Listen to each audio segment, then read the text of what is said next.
Pennsylvania. As you know, Democratic Governor Tom Wolf, is term limited. So the race to succeed him on the Republican side has begun. So with us tonight, and I am hopefully doing this in alphabetical order, Guy Ciarrocchi, the CEO of the Chester County Chamber. Charlie Giroux, the founder and CEO of Quantum Communications. Melissa Hart, former member of the United States House of Representatives and a former member of the Pennsylvania State Senate. She survived. I have one note here on a missing candidate. That would be State Senator Scott Martin from Lancaster. Alas, he fell, broke his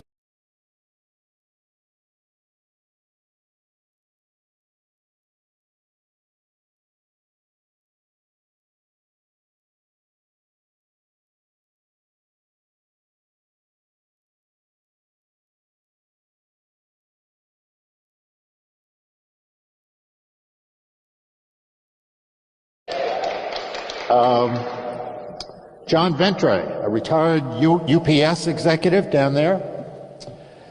Dave White, former city council member and founder of DWD Mechanical Contractors.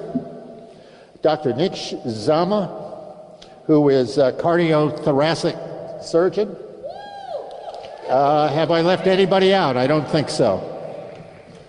All right, the rules for tonight are I'll give you a 2-minute opener and a 1-minute closing, and then we'll try and keep to 1 minute on your questions as we go along. Let me see here. All right, let's move into the questions. Let's have an opening statement. Let's do that from everybody here for a minute. Okay, 2 minutes. Sold. So we'll do 2 minutes here. Dan over there is having a coronary, but we'll do that. Thank you. Go ahead. My name is Jason Ritchie. I grew up in a blue-collar family in Western Pennsylvania. I'm a 3-time NCAA All-American wrestler from Allegheny College, and I worked in the steel mills to put myself through law school. I am a leader, and I am a fighter. And for the last 50 years, Pennsylvania has been in economic decline. Places like the one we're in today, Lawrence County, has lost population every single year since 1970 as people flee for places of better and greater economic opportunity. This must stop. I am like you. I am frustrated that politicians year after year, decade after decade, do not come forth with bold solutions and a bold plan to fix Pennsylvania. My wife, Melissa, who's my wife for 21 years, we have 3 boys, Justin, Logan, and Marcus. They're all in high school, and we want them to live in Western Pennsylvania and grow their grandkids up right here in Western Pennsylvania with us. It's love, it's family that we all want, and that's why I'm running for governor.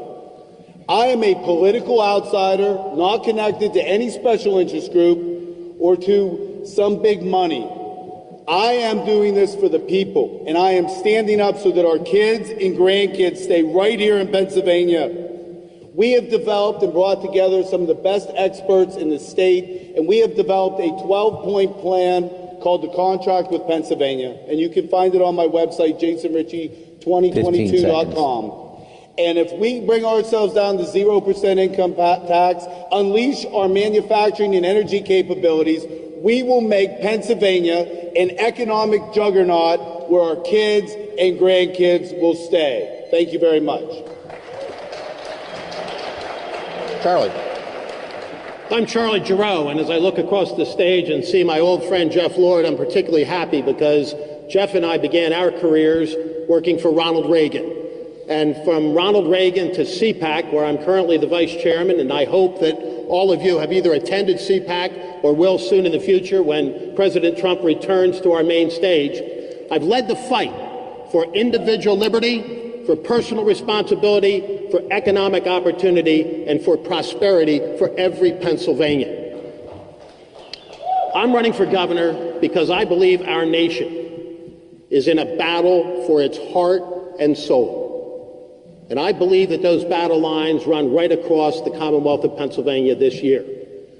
We can reject the big government, lockdown, shutdown, mandate economy of Tom Wolf and Josh Shapiro, and we can choose a future of hope, growth, and opportunity. I've lived in Pennsylvania longer than anybody on this stage, but I wasn't born here. I was born in a slum in southern Brazil. My birth mother realized that she couldn't take care of me, and so she put me up for adoption. She asked only one thing of the little mission where she took me, and that was that I come to America because she believed that here I had the opportunity to succeed. And so I took every chance I could. Adopted by American missionaries, we came to Pennsylvania. I built a small business from scratch, and I continue to fight against Josh Shapiro and the big government Democrats every single day. Today, Josh Shapiro took on one candidate on this stage. It was me. And you know when that happens, you've hit a raw nerve. So I'm asking all of you for your help in this fight, because although I'm the happy warrior, I'm also a tough fighter. And I'm here from the people, for the people. Thank you. Dr. Zama. Greetings, everyone, and thank you, organizers, for this opportunity to be here to fellowship with you today. My name is Dr. Enche Zama. I am a retired cardiothoracic surgeon, a scientist, a published author, but most importantly, a humanitarian. I'm that poor kid from a grass hut village with illiterate subsistence farmers in Africa who left Africa to study medicine because my mother, 30 years old, bled during childbirth in front of me as I held her hand. And armed with $20 and God's help, I arrived in America and went on to acquire one of the most enviable educations I could ever ask for. And I stand here today because I want to lead the charge to make a better future for the children of this state.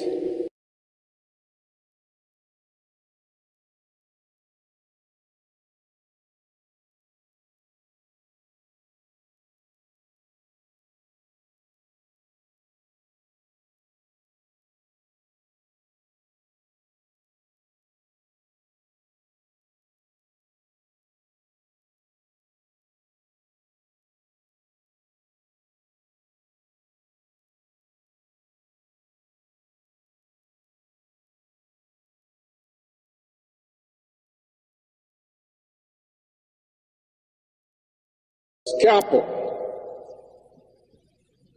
represents the ultimate in leadership qualification. You're battle tested to the extremes. You have to be a compassionate, critical thinker. You have to have a holistic view on human life. You have to be trusted by the person looking up at your knife. You have to be committed to excellence, and you have to be able to lead a high-performance team and make life and death decisions on a daily basis and on the spot. Melissa Hart.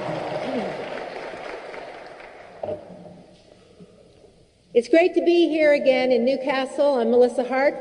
Some of you may remember I used to be your congressman 15 years ago. And I've always been a Republican who gets elected in Democrat districts. I entered public service as a young woman, challenging an incumbent state senator in 1990 at the age of 28. And I won that district, and I won it twice more and served 10 years as a state senator. The reason I say this is because I know state government, I've learned state government. I had the opportunity to chair the State Senate Finance Committee and cut the inheritance tax and work with Governor Ridge to cut more taxes and try to right-size government. I went to Washington, D.C., bigger challenge about right-sizing. But I did have 3 terms there, again, in a multi-county district here in western Pennsylvania, including Lawrence County, where we were able to cut capital gains taxes and work together to try to create a better atmosphere in the country. I came back home 15 years ago, went to practice law at a small law firm. I serve on the board of directors of a small business lender. I think you may be understanding the theme of why I may be back up on this stage after 15 years in private life. Government is not helping. Government is making it harder, and it's been getting worse under the Wolf administration over the last 7 years. What I care about Pennsylvania, that's why I'm in this race. The heart of Pennsylvania took a direct hit by an administration that thought they could pick the winners and losers by saying your business is essential, but yours is not. It's time we look at government as the servant of the public. I've done this, and I'm electable. I submit to you that among the people on the stage, I have the best experience, both federal and state, and also the opportunity that we have now to fix our policy, grow the state, and keep our clout in Pennsylvania and grow it. Bill McSwain. Incompetent, far-left politicians have allowed crime to run rampant. Inflation has robbed our paychecks. Mandates have shut businesses and schools. And our individual rights and our freedoms are under assault. A career politician cannot fix this, but I can. I'm Bill McSwain. I'm a native Pennsylvanian. I'm a husband. I'm a father of 4. I am a United States Marine. I'm a federal prosecutor, and I'm a United States attorney appointed by President Trump. He entrusted me with one of the most important jobs in his administration. Public service is in my blood. Now, the motto of my Marine Corps unit is whatever it takes. As governor, I will restore freedom and law and order. I will ensure that every child has a quality education. I will revive our economy so that Pennsylvania families can prosper. And I will restore election integrity to our state. Whatever it takes. Thank you. Guy Sorochi. Good evening. When 2 weeks to flatten the curve became months, I was the first chamber president to speak out against the lockdowns because I saw what they were doing to local businesses, to our kids, and to our liberty. But I've always been speaking out. I attended my first March for Life in 1997. I helped pass the charter school law in 1995 and then helped charter schools open. I helped push for the education tax credit in 2001 and then helped teach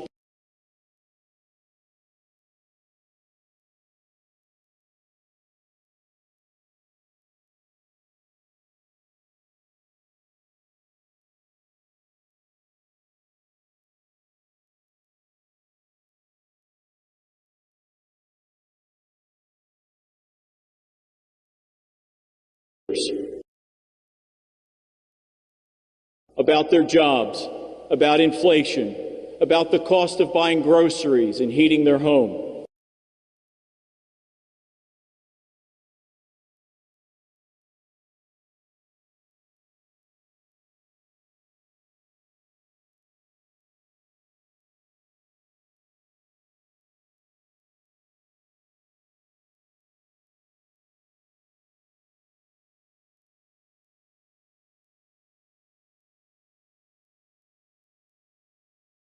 That his kids were locked away and told they couldn't go to school or couldn't even go to the Little League field.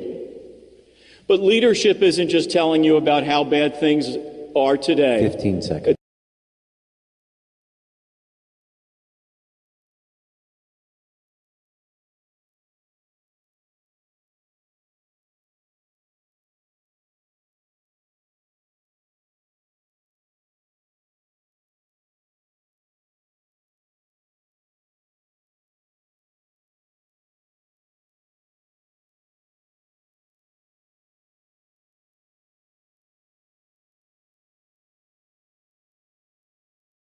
Great state.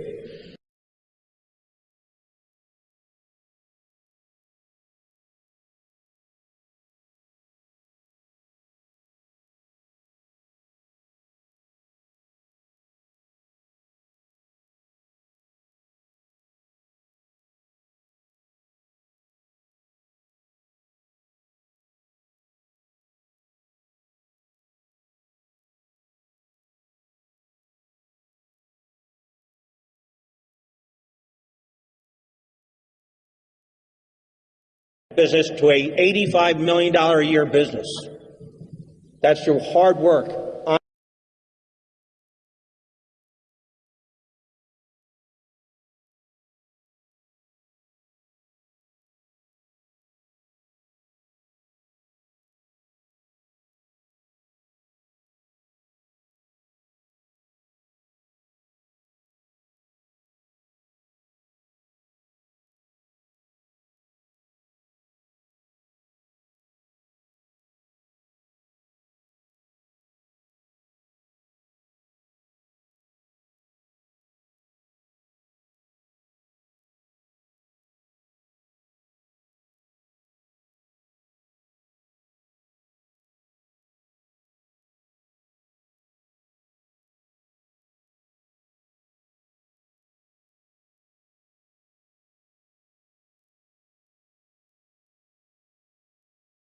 Make sure our streets are secure, that our men in blue and the women in blue get the funding needed so they can keep our streets safe. Without streets, you can't have a good education and a good economy. I'm looking forward to discussing that tonight, and thank you for having us. John Entry. Okay.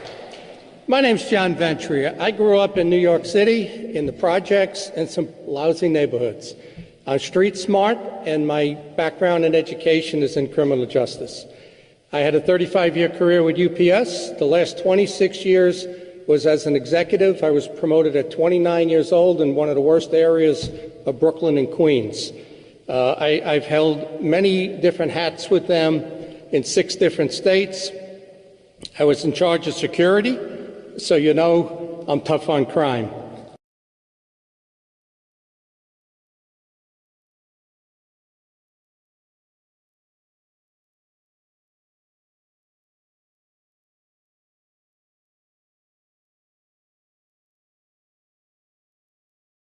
Put out a weekly Never Socialist newsletter. I think some of you get that.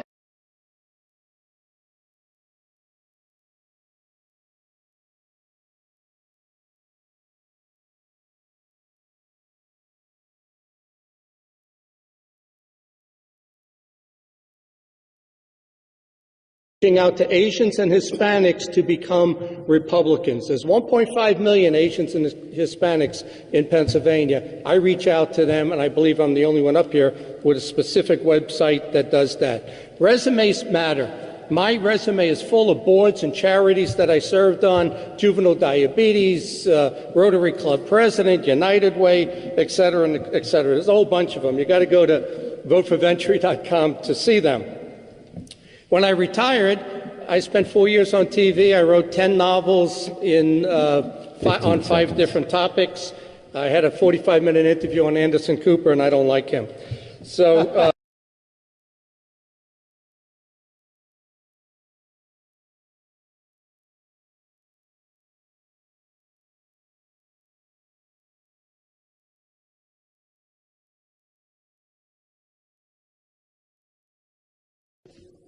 You are elected governor.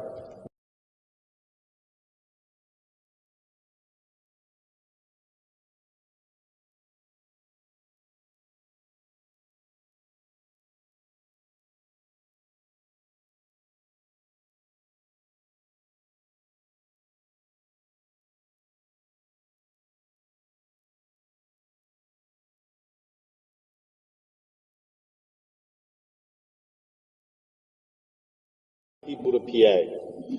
What Tennessee has showed us is that bringing 0% income tax can make a huge difference. And if you've been to Nashville recently, you've seen what was a dry southern town has come into a metropolis.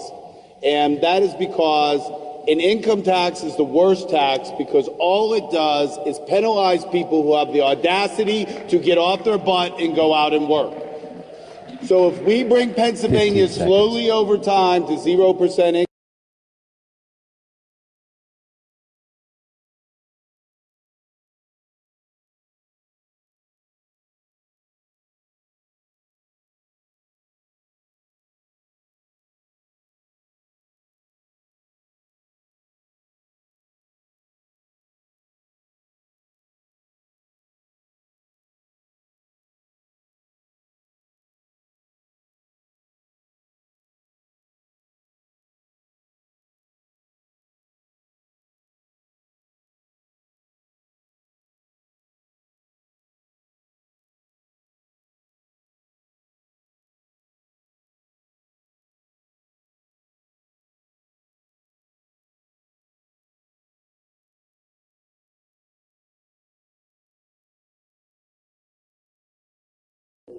where we have faith in our elections, because ultimately, if we don't, there really are no winners. And a governor can and should take care of that from day one. I fought for election integrity. I did it immediately after the 2020 election, and I've continued to do it. And it's one of the reasons why Josh Shapiro took me on today. We ought to all think about why he singles out one candidate to go after. It's because we're after him. Dr. Zama. Everyone in this room has experienced the side effects of a mismanagement of the COVID pandemic. It has upended human lives, led to disastrous consequences with a high incidence of suicide among our children and a high incidence of mental health within families. Our mothers are sick. It has been mismanaged. Unnecessary mandates,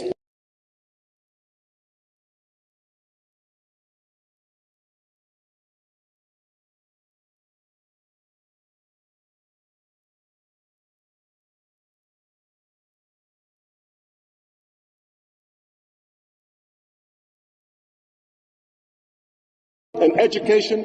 My priority within 24 hours is to establish a pandemic management and interceptive medicine council like no other state has and nobody else has been considering. Because the lives of the people in Pennsylvania are of a priority to me, and I intend to protect them. Melissa Hart.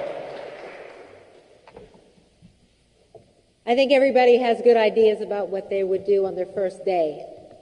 But one of the things that's keeping our economy from coming back to life is the fact that we don't have any stability.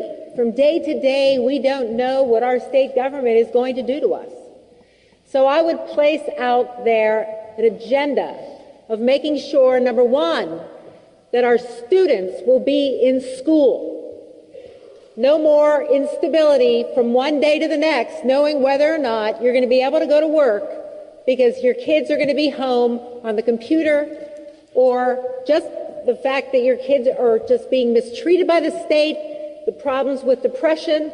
I would work to focus on stability in education, stability in our workforce. We need to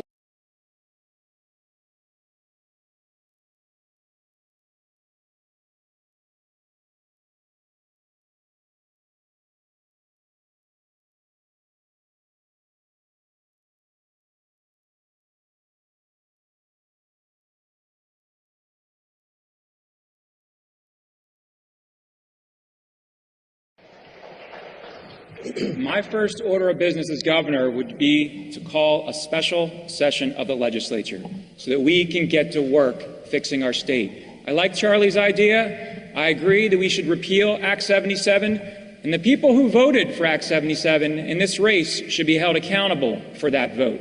We need to repeal that law. But secondly, what I would also want to do with the special session of the legislature is to have meaningful education reform, modeled after current House Bill 1, which is a transformational school choice bill. I am the only candidate who has already issued a Parent's Bill of Rights, and it starts with meaningful school choice. And I want to be clear, school choice is not anti-public education. I'm a product of public education. I support public education. But school choice means that we're going to support students and families and teachers, and we are not going to support the teachers' unions. The days of the teachers' unions calling the shots will be over.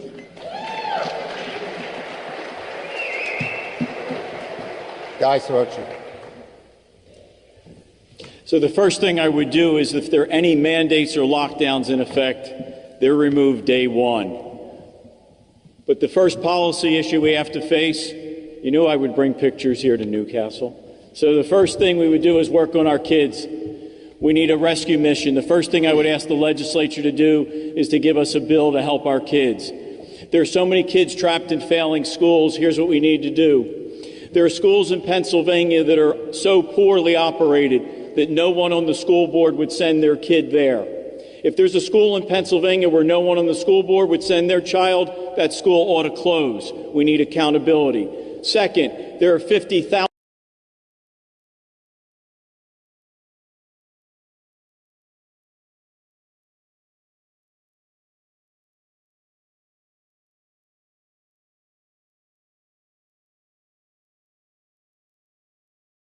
That should be our first priority on day one, rescuing our children.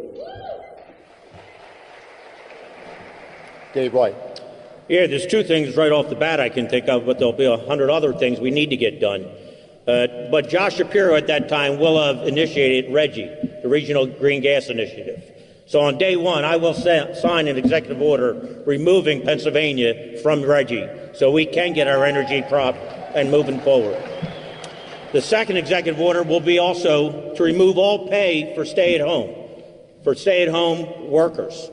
We have to get back to a program that if you're on unemployment, you need to look for a job, you need to be actively seeking a job. We have to stop subsidizing people not to work. We have a problem in this economy with that. We don't have enough workers, and it's because we're paying them to stay at home. That'll end on day one of my administration. John Ventry. We're going to move fast. First 100 days, we're going to implement my entire plan. Pennsylvania is the 15th highest tax state. We're rated number 40.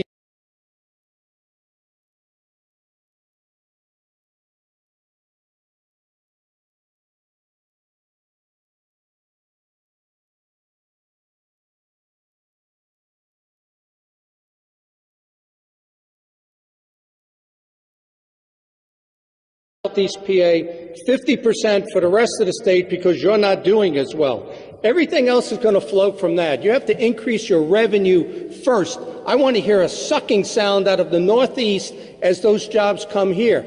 We're the gateway to the Northeast. We're 15th highest in taxes. They're worse.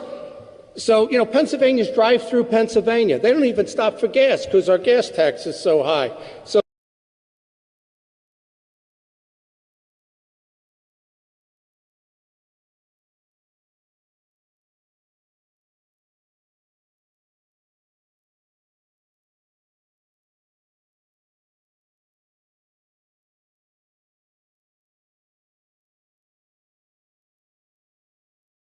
Democratic nominee.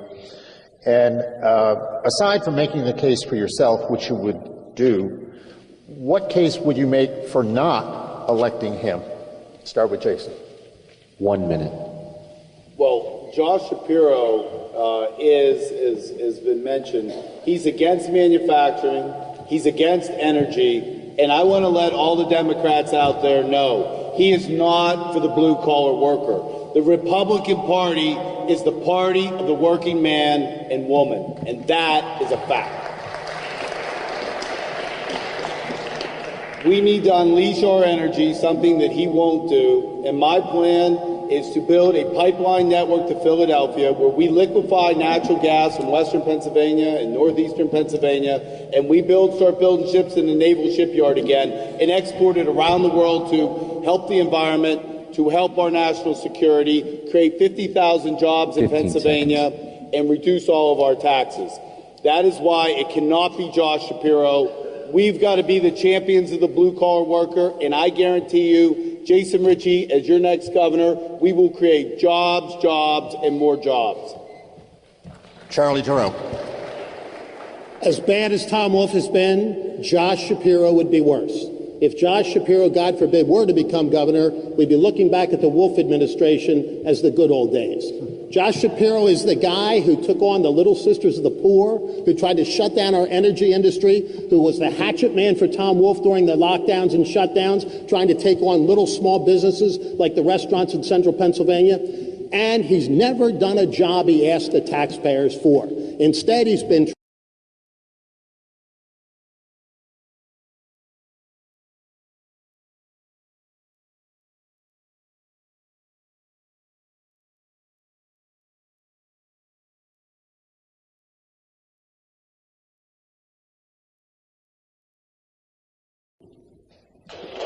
Dr. Zama.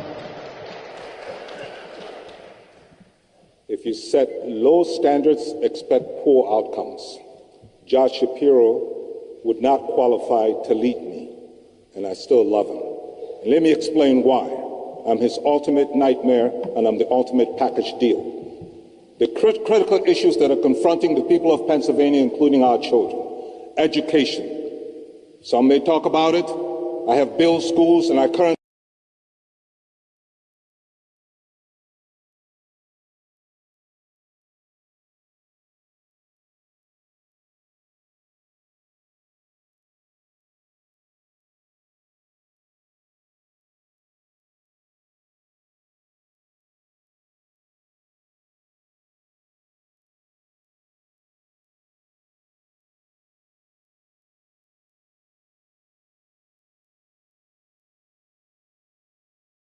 because he just doesn't have what it takes to lead, a heart and a sense of humanism.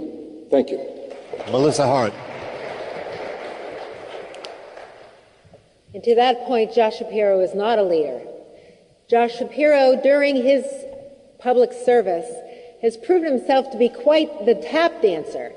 Some of you may recall that when Governor Wolf decided to force Pennsylvania into the RGGI agreement, that later on some people asked Josh Shapiro what he would do. He did nothing.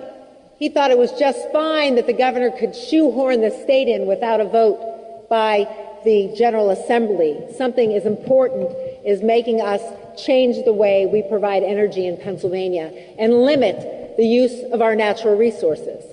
What he did now that he's a candidate for governor is he said, oh, I would repeal it. Well, make a decision. If you want to lead, you have to lead. Josh Shapiro is not a leader. Bill McSwain. I am the only candidate who can defeat Josh Shapiro. I am the only candidate with any law enforcement experience.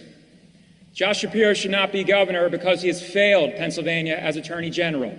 And I know all about it because I served as a United States Attorney in the Trump administration. And let me give you an example. We had terrible riots in Philadelphia 2 summers ago. Josh Shapiro did nothing to help me to put down those riots. The U.S. Attorney's Office alone, and I alone, went out and charged everybody who had torched a police car, blown up an ATM, started a riot, started a fire, and tried to burn businesses in Philadelphia, and I stopped those riots. And I got no help from Josh Shapiro because he was concerned about his political future and not offending the radical left part of his party instead of serving the citizens of Pennsylvania. So I can prosecute that case, and that's why I will defeat him.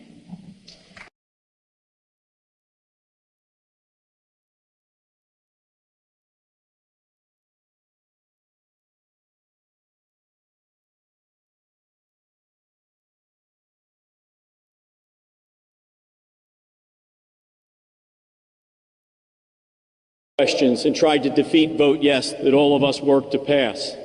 He sued the national gas industry. He's against gas. He's against coal. He's against manufacturing. I don't know why anyone in Western Pennsylvania could support Josh Shapiro. It comes down to this. If you believe in big government and Josh Shapiro coming into Western Pennsylvania and telling you he's going to tell you how to live and offer you retraining dollars, if you want to save, but on the other hand, if you want to save for your daughter's wedding, save for your pension and control your future, you join our side. The choice is clear. If you believe in individual liberty and opportunity, you're for our side. If you're for big government, you're for Josh. I believe Pennsylvanians want to be in charge of their own destiny. Josh has no chance at winning. Dave White. Why can't he be governor? Because he wants to be president. That's why he can't be governor. This is just an inconvenient step for Josh Shapiro. And as it was said earlier, he wants to be president. The only way he can be president is by running to the left of Tom Wolf. That's why he can't be governor. This is just one step in a rung that he has planned for the past 25 years. And he has said that and stated that multiple times over 25 years. And 3 other words come to mind about Josh Shapiro: liberty, security, and freedoms, in which he failed to protect any of us on that. I'm one of those business owners that Governor Wolf shut down. Josh Shapiro never lifted a finger for me or any of the 10,000 other businesses that lost their business, got in trouble, and was never compensated. that it is against our Constitution, that is something he should have stood up for, and he never raised a hand or a finger to help. That's why he can't be governor. He can't be governor because his next step is president, and that's where he's going for. John Ventry. Okay. Everything that Wolf has done falls on Josh Shapiro because he is the Attorney General. It's no different than Fetterman or Kamala Harris advancing to the next level. I got a 20-point checklist, which I won't get through, on Shapiro. He allowed police cars to burn. He told them to stand down. He sent COVID patients back to nursing homes. He selectively closed businesses. They used a loophole to mask our kids. Organ harvesting in University of Pittsburgh. He's supported by groups that want to defund the police. He wants to restrict gun ownership. He allowed the National Guard to move Afghans around the state. He wants to destroy our energy industry. He had a $1 million heroin ring in 2017, and he blew the case. He attacked the Catholic Church and the Boy Scouts. He only prosecuted 2 priests. He sued to stop the election audit. This goes on. Legalized marijuana. He flew people into Scranton, and there's more. Thank you.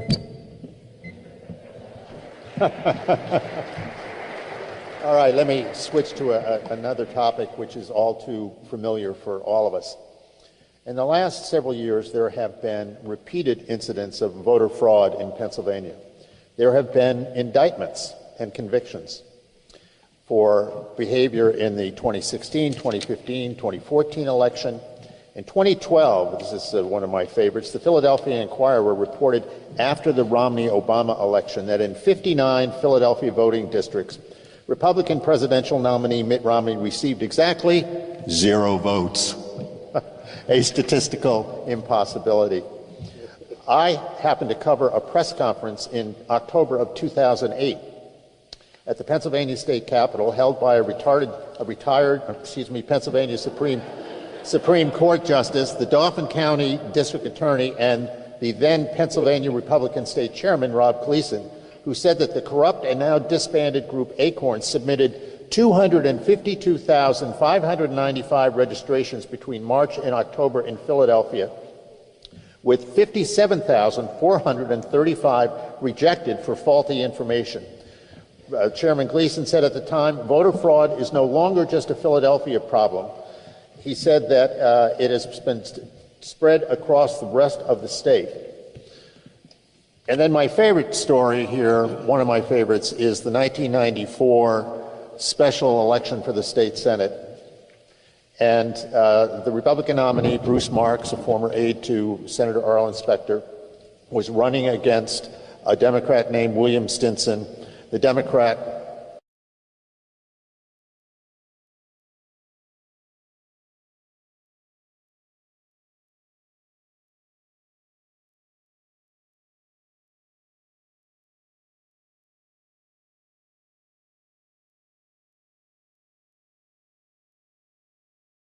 Times of all places ran a front-page story quoting the federal judge who overturned the election, and he said the Philadelphia election system had collapsed under a, quote, massive scheme, unquote, by Democrats to steal the election.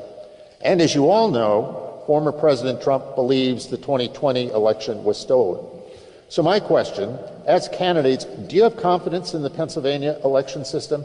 If you turn out to be the Republican nominee for governor and you're one-on-one with Josh Shapiro or whomever, do you have confidence you're going to be treated honestly and fairly with the vote count? I'll start with you, Chase. 1 minute. Pennsylvania lacks election integrity. The Republicans conspired with Governor Wolf to create Act 77 and 50 days of mail-in balloting. It's unacceptable. This leads to voter harvesting and led to numerous problems and irregularities throughout our election process. We must, and I will, as governor, lead the effort to repeal Act 77. We must do it, and we will do it, and we will go back. It is both unconstitutional under our state constitution, which calls for voters to go to the polls and gives reasons for absentee ballots, but it's also bad policy because it takes away from our integrity. The Jason Ritchie election integrity plan is threefold. 15 One, seconds. we repeal Act 77. 2, we mandate voter ID for everyone that comes to polls. They should say who they are. And 3, we will do a statewide holiday for public general elections so that everybody has an opportunity to vote. We have enough poll workers and eyeballs out there everywhere watching what's going on. Repeal Act 77. Charlie Giroux. Just a moment ago, you heard me call for the repeal of Act 77 as my first act of business. That's where the priority ought to be, because we simply can't have it. The Carter Commission, for crying out loud, said that that was the biggest opportunity for voter fraud, these mail-in ballots. But I think there's more to it than that. We've got to end ballot harvesting. Our campaign is going to be centered on wiping out the fraud before we get to Election Day, because we know where it's occurred. And there's another element here where a governor can have a disproportionate influence. Very few states in this union, only 9 to be precise, have a governor's power to appoint the Secretary of State who administers our elections. I will appoint a Secretary of State who A, knows how to run elections, and B, is committed to the rule of law so that we don't have things made up as we go along, we don't have the law violated, and we can return integrity to our process. That's my promise. Dr. Zama. I'm the only one on this podium who's experienced dictatorships. Nothing greater undergirds democracy as we know it than the right to vote and for somebody's ballot to have meaning. And this is not rocket science. I asked 3 questions. What's the problem? Why does it need to be corrected, and how can we correct it? The problem, obviously, is voter fraud. Where there's smoke, there's fire. Why does it need to be corrected? It's obvious. A lot of people died so I can stand on this podium and so you can sit here, because we need the right to vote to maintain our democracy. How should this be addressed? Simple. Let's start with simple things first. Voter ID, electronic ballots, and revisit our Constitution and repeal Act 77. Melissa Hart. Well, the story that Jeff told about the 1994 election in the state Senate, I was a state senator when that happened, and it's actually eerily similar that they used absentee ballots, which existed at the time, to commit that fraud. They look exactly like your mail-in ballot, and it's very easy to harvest absentee ballots, as it was at that time, and very easy also to harvest the mail-in ballots. We have to do a lot of things, but first of all, we have to prohibit counties from sending ballots to people who don't request them. We need to follow the law when it comes to what is a valid vote. If you have to date it, then you date it. If it is not dated, it is not a valid vote. We lost a Senate.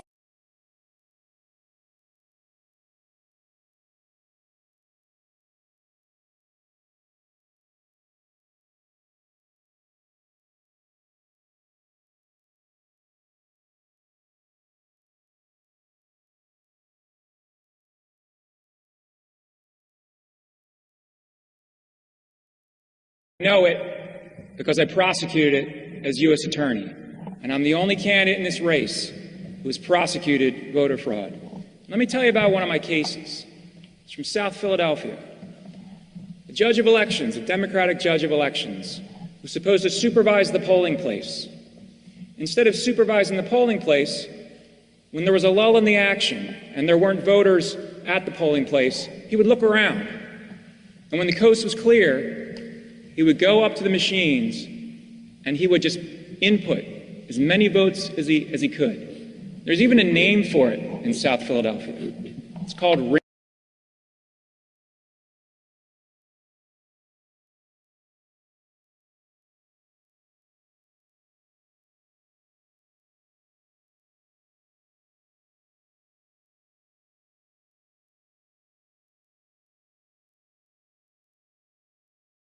this mess. That's tight. That's who I am, and that's what I'll do. Guy Serci. So I grew up in South Philly, and I spent the first 10 years working at polling places in South Philly. So I know a thing or two about voter fraud. If any of you would like to discuss it at great length, you meet out at my table later. We'll go out for a beer and we'll talk the night away. I can tell you what I saw firsthand. We know what the problems are. From the made-up idea of drop boxes dropped anywhere and everywhere with no one watching who drops off what when. Change dates for when ballots are due so that the Democrats can keep running, adding on more time, like adding on more time to a football game. Through waiving the requirement, as Senator Hart said, about signature requirements and dating. Through not having voter ID on ballots, whether they're mailed in or live. We know what the problems are. We know where the fraud comes from. What we need to do is have the courage to fix them. I will. Send a kid from South Philly to Harrisburg. We'll fix the fraud. Dave White. It's hard to have confidence in your elections when the sitting governor of your state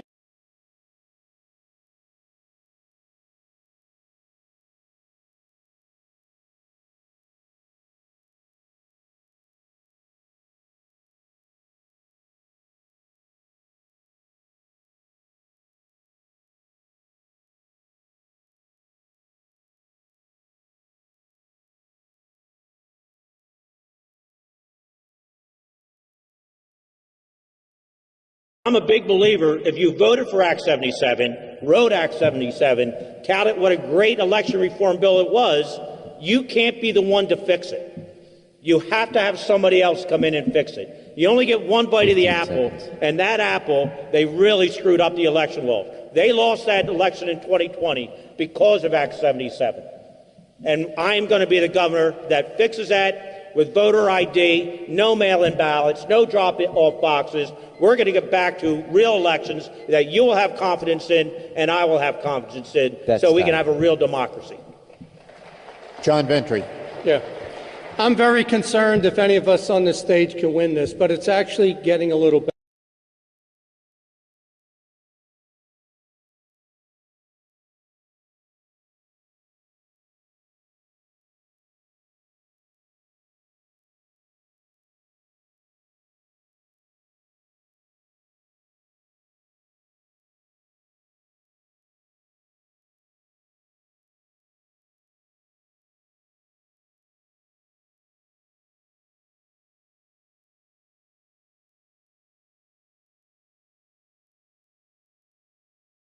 Justice, President, a couple of downstate positions. Well, I'm back on the committee, although I don't get invited to meetings. 15 seconds. The finest president in my lifetime lost because of Act 77. Those three individuals not here, their fingerprints are all over it. They disqualified themselves from running any further in this. We need to clean up the inactive rolls, make Election Day state holiday, then you don't need mail-in ballots.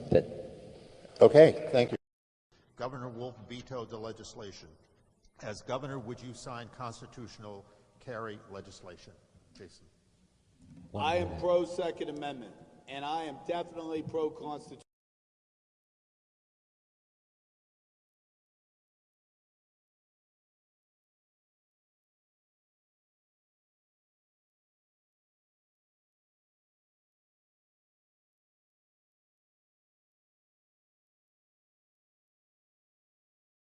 And we must sign constitutional carry. Additionally, we must have preemption. We cannot have every local municipality having a different gun law. These are two key things. We have to have the same gun laws throughout Pennsylvania.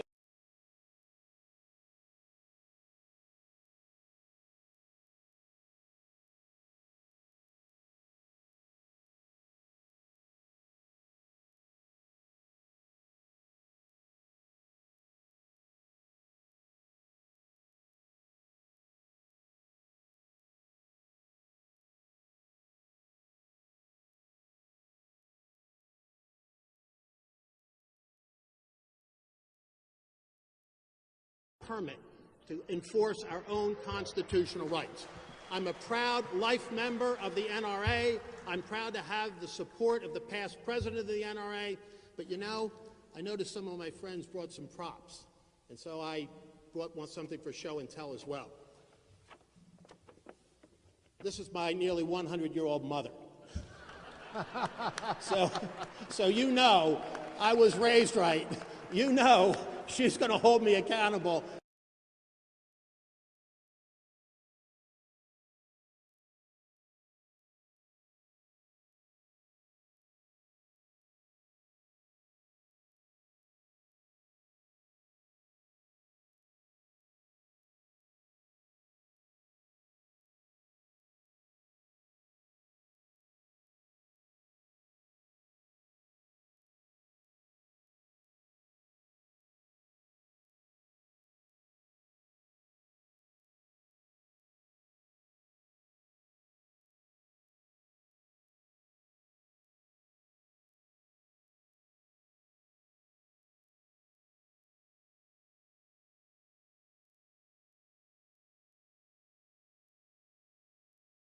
I will continue to support the Second Amendment and the right to carry, but also, as a leader, I will work to be able to address some of the social imperatives, risk factors that lead to crimes that cause us to attribute them to guns. Guns are innocent. We should support our Second Amendment, as I do. Thank you. Melissa Hart.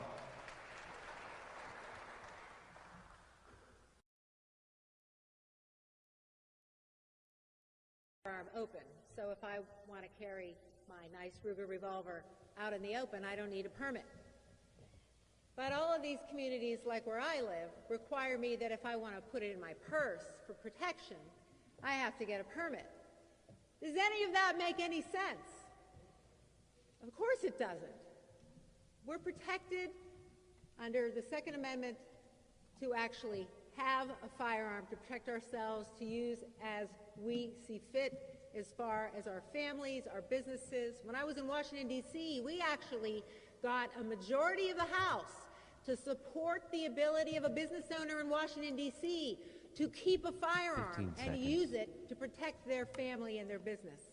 So the people want to keep their constitutional permission, and we need to encourage that and certainly support the legislation. Bill McSwain. Well, I think I probably approach this from a little bit of a unique perspective. As a younger man, I served as a Marine infantry officer and scout sniper platoon commander. So I think it's fair to say I probably know more about weapons and self-defense than anybody up here. But I am a strong supporter of the Second Amendment. Law-abiding citizens have the constitutional right to defend themselves and their families, and that right is every bit as important as any other right in the Bill of Rights. But I'm also a prosecutor, and I know that strengthening the gun rights of law-abiding citizens actually reduces crime. That's why we often see the highest rates of crime in those areas with the strictest gun control laws. And we also see the lowest rates of crime in those areas with the strongest Second Amendment protections. So to answer the question, I absolutely support constitutional carry. What Marine sniper wouldn't? That's time. Guy Ciarrocchi. The answer is yes. The Second Amendment counts like all the others.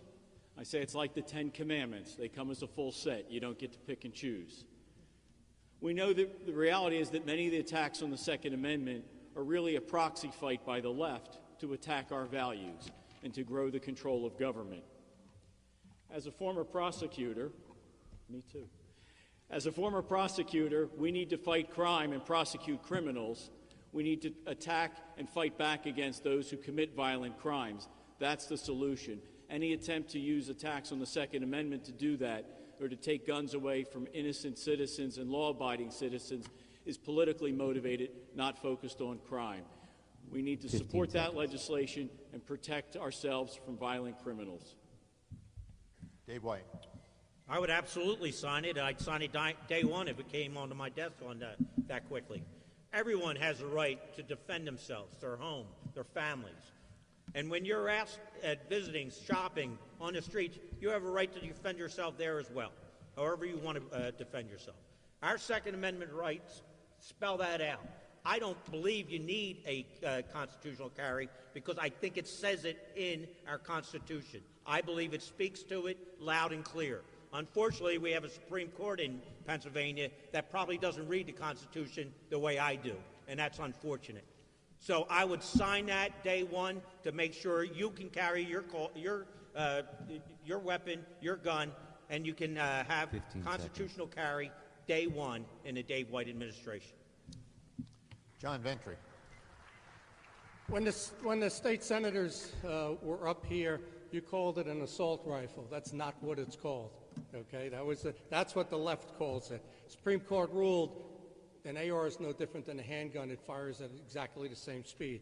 I was watching Shane the other night, the great Alan Ladd movie. When he was talking to the kid, he said a gun is like any other tool that you have on your farm. It's the man that handles it that is the problem, not the weapon. The Constitution says we should make no law against firearms. I'm a lifetime member of the NRA and FOAC, Firearm Owners Against Crime. I will bring Chip Gallo and Kim Stauffer, if he's healthy, he's not right now, to Harrisburg. 15 seconds. And we'll wipe out every law. This is something the radical left uses. Normally I carry, I didn't today, so I stand on the Second Amendment. Just look at Australia and the United Kingdom. They're a mess because they don't have guns. Okay. Just so you all know, I've got about 2 more questions here, both from legislators, and then I want to give you time to sum up your closing statements. So this is yet another question from Representative Rob Kaufman. It's a gun control question. He says, when it comes to pandemic restrictions, many in the Republican Party urge for local decision making. But for the Second Amendment, current state law requires firearm restrictions to be legislated at the state level. Do you think local gun restrictions should be preempted and handled only at the state level? And I'll start with you, Jason. Yeah, I already answered this at my last. We cannot have different gun laws throughout the Commonwealth. We have to have one basic law that goes through. You can only imagine driving down the road. Every different municipality you would go to, there would be a new law. It would be impossible. And the Democrats' use of their local municipalities and cities to have their own gun laws is not only a violation of the Second Amendment, but it is an idiotic use of public policy power. So I would certainly be against preemption. He wrote this before he heard you. Charlie Giroux. Yet I want to applaud Representative Kaufman for helping to lead the fight on this because it is idiotic. And the problem has been that the left has done on a variety of different subjects. Local government laws. They've tried to do it with natural gas. They've tried to do it with firearms. They've tried to do it with all of the things that we find so vitally important and more important as constitutional rights. And the way to preserve and protect our state constitution and our federal constitution is through allowing no preemption by local governments of these types of laws. They make no sense, they're bad policy, and they're gotcha situations. Because you pass from one municipality into another, and all of a sudden, you've got a different set of laws. 15 seconds. And they can prosecute you. That's not right. Dr. Zama. I would support uniformity of our laws. And I believe, and I do agree with my colleagues, because it just doesn't make any logical sense. Melissa Hart. When I was a state senator, we actually had this come before us. The city of Philadelphia was trying, of course, to limit people's gun rights. We actually didn't have trouble at all maintaining a majority to vote that down. I still stand in that position. I think it's unreasonable and ridiculous to create a patchwork of gun laws across the state. It's also impractical. But the other issue here is just the question of what's the problem that you're trying to solve? I'm a practical problem solver, but there has to be a problem before you waste the legislature's time trying to solve it, and there is no problem here. Bill McSwain. I do believe that local gun restrictions should be preempted. Turning the localities loose to come up with their own gun restrictions would only punish lawful gun owners, and it would also be counterproductive. Okay, it just wouldn't work. Okay, gun control does not reduce violent crime. And gun control is always the left's excuse or their rationale for reducing violent crime, and it doesn't work. From my experience as a prosecutor, I know that what reduces violent crime is aggressive prosecution of the existing criminal laws. Deterrence, accountability, those are the things that work. And you know, I watched the Senate debate before this, and one of the things that one of the candidates said stuck with me.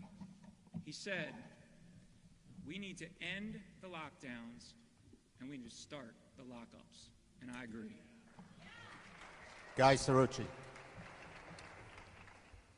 I agree with all of my colleagues in what they said. My position is identical. But there's a bigger problem. The bigger problem we're facing right now is not the fact that Philadelphia wants to pass its own set of laws to try and limit constitutional rights. The problem is that Philadelphia has decided not to prosecute crime. The reality is that that's something we're all paying for. The reality is that the district attorney in Philadelphia basically stopped prosecuting crime. The legislature in Harrisburg tried to fix it. They said that the attorney general, Josh Shapiro, could go into Philadelphia and prosecute violent crimes. If the Philadelphia DA wouldn't do it, then the attorney general would. As I said earlier, the next violent crime that Josh Shapiro prosecutes in Philadelphia will be his first. He's failed. As governor, I'm going to tell Josh Shapiro to do his job. If he won't, I'll work with the legislature and we'll put in a special prosecutor. Not only should cities not have their own set of laws to take away constitutional rights, but they can't let crime run rampant either.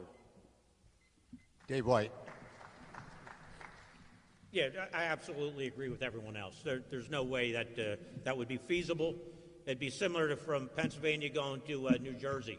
If you have a permit in Pennsylvania, you cross over to New Jersey, and you don't have a permit, you go to jail for 5 years.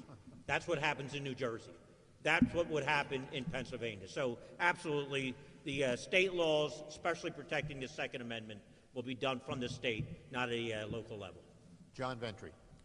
Power is not given to the federal government, goes to the state.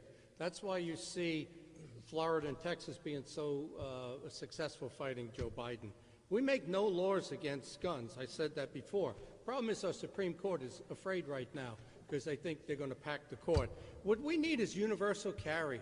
I mean, my driver's license is good anywhere in the country. My gun, my carry permit, which I shouldn't really need, should be good everywhere. I'm petrified. I know you can't stop in Maryland. I would never bring my gun to New York or New Jersey, where I lived for 37 years. How many of you watch Yellowstone? Watch that? John Dutton times 10. All right. This is the last question. It's from Representative Kathy Rapp, chair of the Health and Pro-Life Caucus. She writes, the Abortion Control Act in Pennsylvania allows the case before the U.S. Supreme Court rolls back legal abortions from Mississippi to 15 weeks. Would you sign a bill limiting abortion to 15 weeks or the detection of a heartbeat or earlier? Should state or taxpayer funds be used for fetal experimentation, and should they be used for things like NIH grants, et cetera? 1 minute. I am pro-life, and that means I'm a God-fearing person, and I have, with my family, we go to church, and pro-life is a very important part of who I am. And the Dobbs case that's in front of the Supreme Court, I predict, will change Roe v. Wade, and it will move back the period of time in which you can have an abortion. And I can promise everyone in Pennsylvania that if I get a piece of legislation that is constitutional and goes back to the limit that Dobbs and the Supreme Court says, I promise you, I will sign that pro-life legislation and we will move it back as far as we can, as constitutionally allowed, because I am a constitutionalist. And the other thing I promise you, at no time while I'm governor will taxpayer dollars ever be used to help fund an abortion. Thank you. Charlie Giroux. The quick and short answer is absolutely yes, I would. And I think it's very, very important that Kathy Rapp has done what she's done to fight back against the agenda of the left, where Tom Wolf is simply vetoing every responsible piece of legislation that's put before them. They say they want to make abortion safe, legal, and rare. that's just simply not the case. Josh Shapiro says that abortion is health care. That's how radical his agenda truly is. In a few days, I'll be boarding a bus to go to the March for Life. I think it's my 31st. You can say you're pro-life. You've got to put your money where your mouth is. As an adopted child, I can tell you how passionately pro-life I am. And one other thing that has come before the legislature in terms of health care that I think is worth mentioning, and our state Senate friends that aren't here have taken a beating tonight, but I want to say this. I would not have voted to confirm Rachel Levine as our Secretary of Health. Dr. Zama. I agree with my colleague here.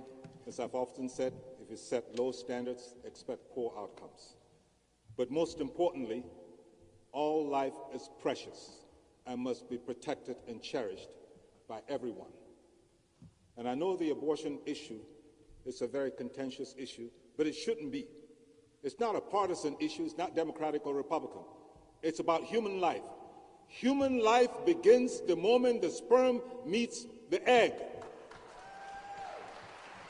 And therefore, I am tired of people compromising and talking about heartbeats.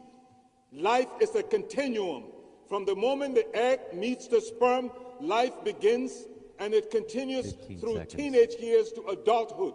Therefore, abortion is tantamount on murder of a human being. That's plain logic. And also, we must stop compromising. Years ago, that's time. Black men were considered, black men and women, 60% of human, and we accepted it. Why do we accept a heartbeat? That's time. Melissa Hart. Thank you for that, Doctor. I agree with you. My record from time I've served in public life is clear. I am pro-life. I would sign more abortion restrictions. My ultimate goal would be to have us eliminate abortion as an option. The courts keep standing in the way, but it looks like we might have a chance to move pretty significantly in the right direction soon. Part of the culture of life is also looking at the mother's life. And I believe that as governor, I think it's important, one of my priorities would be that we also invest in pregnancy care centers. 15 seconds. That we make sure that we're not just saying that the baby is the only important life. Yes, the baby is a very important life, but the mother is too, and we need to support families. Bill McSwain. I'm a family man with 4 children. I am pro-life. I will have a pro-life administration where pro-life voices will have prominent seats at the table. I will sign legislation that protects life. And I believe that Roe v. Wade will be overturned by the Supreme Court this year. And you don't even have to be pro-life to think that's the right decision. You just have to be pro-Constitution, because Roe v. Wade is not grounded in the Constitution. I think we should also encourage adoption as an alternative to abortion. Everybody knows couples who want to have children, who want to have a family, but for various reasons they can't have biological children. So that's very important that we encourage adoption. And I would sign any law that is constitutional, that comes to me as part of the democratic process after debate in the legislature. It is not my job, it would not be my job as governor to be a king who thwarts the will of the people. It would be my job to promote the will of the people, which is exactly what I would do. Guy Sorochi. Life begins at conception. As I stated earlier, my first March for Life was 1997. Not quite as many as Charlie, but I'm getting there. Yes, I would sign the Mississippi law, and no, I would not permit taxpayer funding. There are 30,000 abortions in Pennsylvania each year. All people of goodwill have to be looking for ways to reduce that number. We must value life. I would be happy to join with Representative Rapp, not only in passing laws to limit the number of abortions, but in changing hearts and minds. We need a culture of life. We need to not only pass laws that protect and value life, but we need to have a discussion with the voters of Pennsylvania so that abortion is no longer an option. And that means 15 we do have to seconds. take a whole approach. We do have to look at helping the mother. We do look at having to hold the father accountable, all of which has to be focused on reducing that number to 0. We need to pass not only good laws, we need to change hearts and minds, and I would be happy to be part of that leadership in that discussion.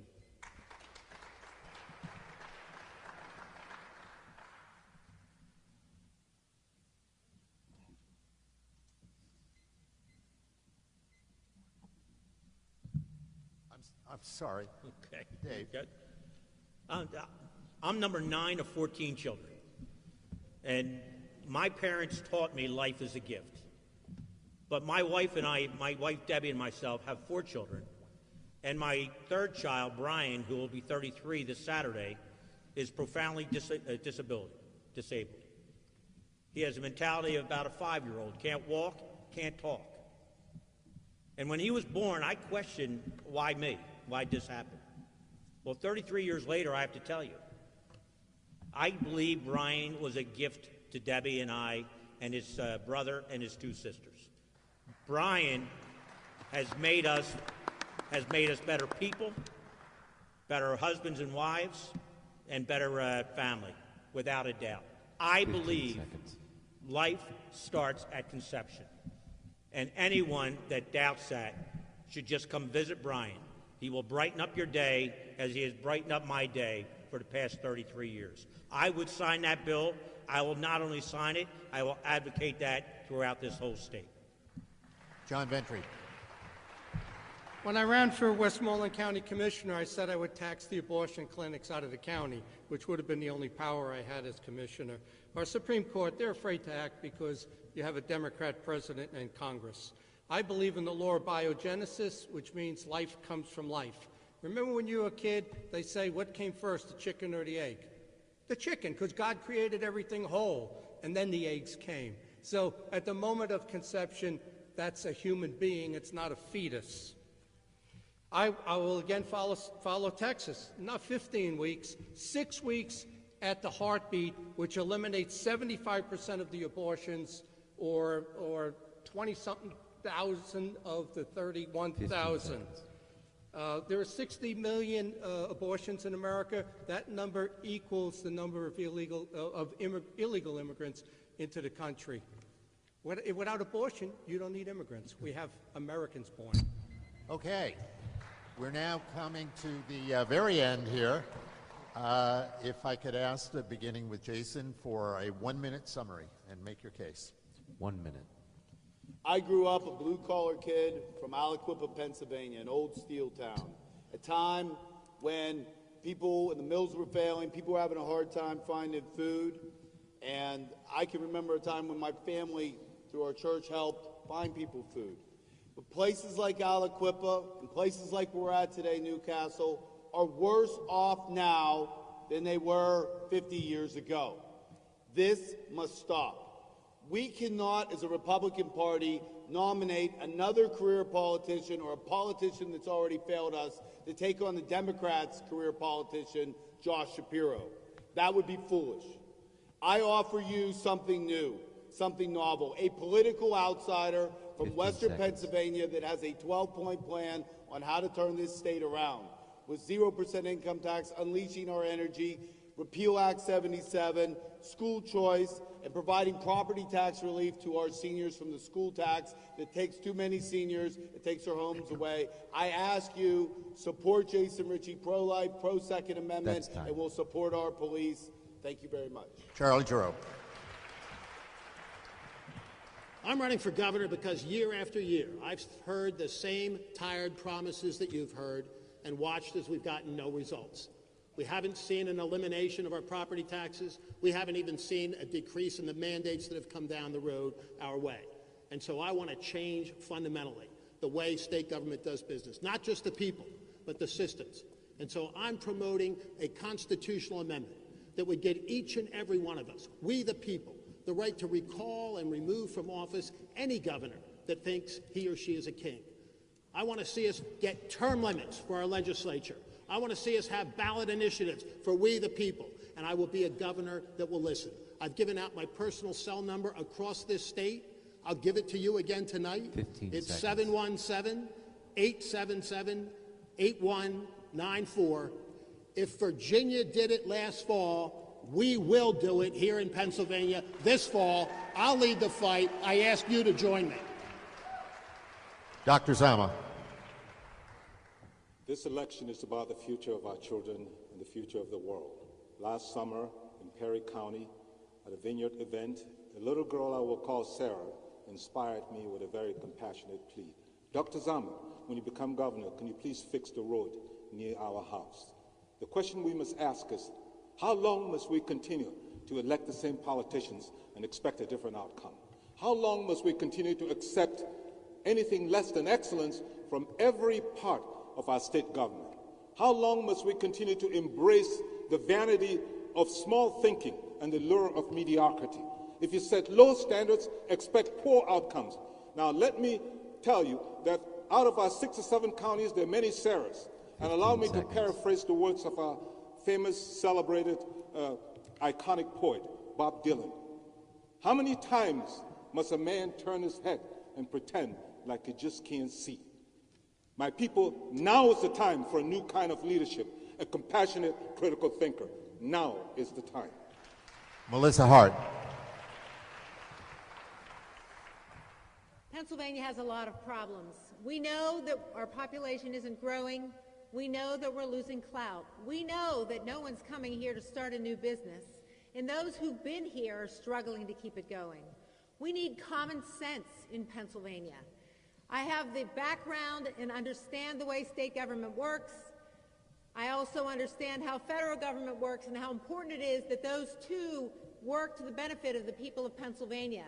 But the last 15 years that I've spent in the private sector working with small businesses, trying to get them through this pandemic, solve their problems, deal with the regulatory burden, deal with poor policy, has really fired me up to get there to Harrisburg, work with the legislature, and bring common sense back.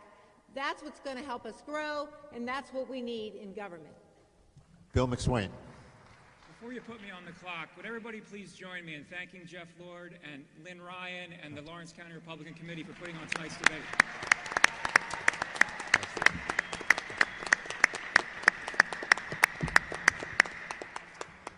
I want to lead our state because public service is in my blood, and I want to fight for you. And I know how to fight. I'm a Marine, I'm a U.S. attorney appointed by President Trump, and I'm a conservative outsider. I am not a career politician. Pennsylvania is the cradle of liberty, and I think it is the key to our country's future, a future that is rooted in liberty. Liberty was literally born in Pennsylvania, and it's not going to die on my watch.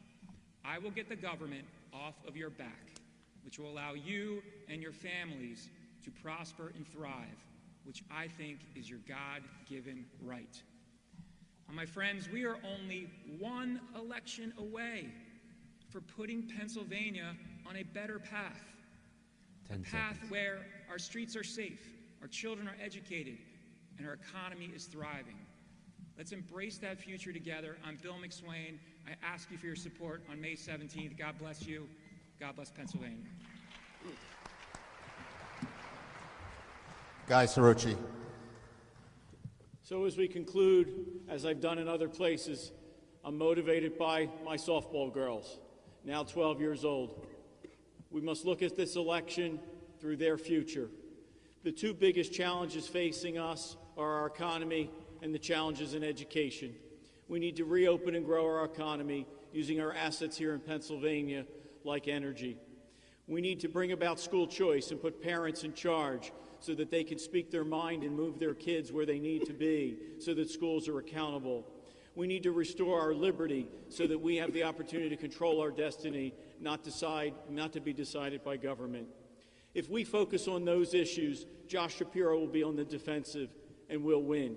If we focus on those issues, Josh Shapiro can't defend his record. He can't defend his record as Tom Wolf's attorney. He can't defend his values and his positions. He's wrong on crime. He's wrong on the economy. He's wrong on manufacturing. He's wrong on education. If we focus on those kitchen table issues that matter to voters, not only we will win, Pennsylvania will win, my softball girls will win. Let's do it. Dave White. Yeah, thank you for having me this evening, and I appreciate the time and the effort of you all staying here. Pennsylvania is in a crisis. We have a crisis of leadership in Harrisburg. Our budget has almost doubled in 10 years. It took us 220 years to get to that point, and in Harrisburg, they doubled it in 10 years. Our economy is faltering. Our population is shrinking. Our roads are a mess. Our gas taxes are the highest in the country. I am a results-oriented person. I'm a businessman. I've traveled this state, and I'm up to about the 40th county going across in the past 2 months. I've heard what the people across the state are saying. They don't want another attorney. They don't want another politician. They want somebody from outside the system. They want someone like a Glenn Youngkin. They want somebody, a business-oriented mind. That's what I'm going to bring to Harrisburg, a business-oriented mind, so we can change the mentality in Harrisburg, cut our taxes, get our economy rolling, and we will live free and have liberty in Pennsylvania again.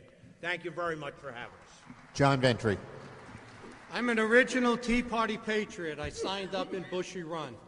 The media, the Republican Party, they don't pay attention to us, but they're going to be in for a surprise because that's who's going to win this election. That's who the people want. There's a world of difference between a high-level executive like myself who spent 26 years with a top 40 international company. My management skills, accountability, results, it's on a different level. My creativity, I wrote the first book in America on COVID.